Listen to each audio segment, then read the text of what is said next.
I never believed that God exists. I think there's just no God. I was born in the middle part of China in a normal village where the young woman and the young man are often going out to work in the cities to raise their family. So did my parents, and so I stayed with my grandma, and she raised me until I'm 15 years old, when I was lucky enough to attend a really good high school in a city, because it's a good high school. So everyone needs to study hard. Everyone needs to spend all their time on study instead of anything else. Study is the only purpose. So when I was spending so much time on this thing study, I was trying to figure out why I'm studying. It seems that maybe this study thing is just useless and maybe irrelevant to my future and for my purpose of my life. I was so disappointed because I just don't feel that I was on the right track of my future. And I decided I will study here now just for my family. I want to study well so in the future I can pay back them. And then it comes to the second year of my high school, where everyone just become more crazy to study. I want to escape from it. No one knows my fear in my heart. But until there's a chance that I can go to study abroad. I was lucky enough to be invited by my classmates to a fellowship, and when the first New Year celebration, and those Christians shared about their stories with me. I was so surprised by those well-educated people who believe in this ridiculous God.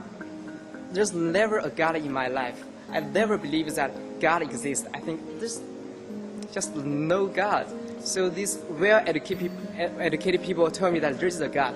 I was confused, surprised, and I want to figure out what makes them think so. We gather at the Sunday afternoon to have fellowship, to have this party, to enjoy each other, to have conversation. That is a place where I find that genuine, unconditional love that flow from people.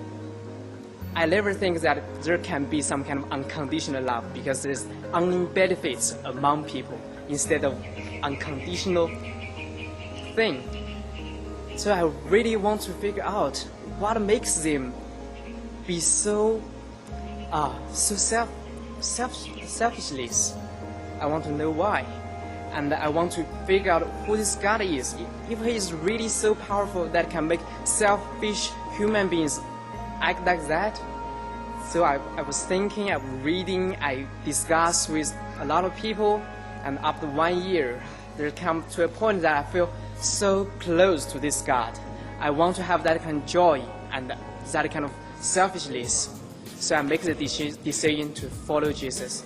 It's the most wonderful decision I ever made in my life. That since then I just be filled with joy and peace, no matter if there is exam or there is no exams.